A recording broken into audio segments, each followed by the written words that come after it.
नमस्कार, Mithila city news में आपका स्वागत है। 12 सूत्री मांग को लेकर बैंक कर्मी 2 दिवसीय हड़ताल पर। Bank of India staff association ने 2 दिवसीय हड़ताल का आह्वान किया था, जिसमें समस्तीपुर जिले के सभी बैंक कर्मियों ने अपना समर्थन दिया।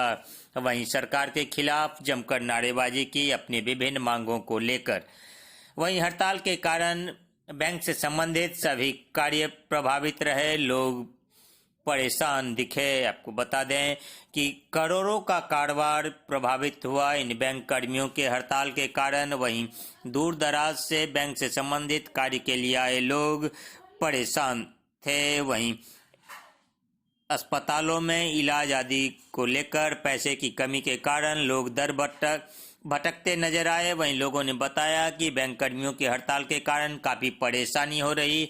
वहीं जिले में बैंक से संबंधित सभी उद्योग पर खासा असर रहा।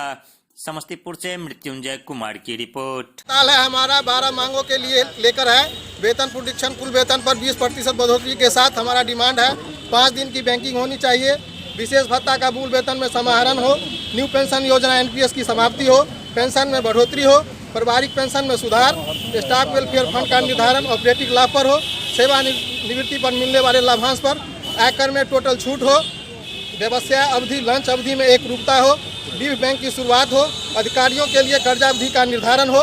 बिजनेस करस्पॉन्डेंस एवं कॉन्ट्रैक्ट कर्मचारी के लिए समान कार्य के बदले समान वेतन होना चाहिए। अभी हमारे यहाँ जो व्यक्ति रिटायर हो रहे हैं उनके जगह पे प्राइवेट कॉन्ट्रैक्टर के द्वारा लोगों की नियुक्ति होती है, उनका समान वेतन नहीं मिल पाता है, इसलिए वो मन लगा के काम नहीं करते हैं। हमारा डिमांड उनके लिए भी है, उनकी बहाली नियुक्ति परमानेंट होनी चाहिए। ये आपका आज से जो हड़ताल शुरू कब तक चलेगी? ये 2 दिन की हड़ताल है, ये टेलर है। आगे हमारा हड़ताल मार्च में 11, 12 और 13 3 दिन की है। अगर फिर भी मांग नहीं मानी गई तो हम 1 अप्रैल से अनिश्चितकालीन हड़ताल पे जाएंगे।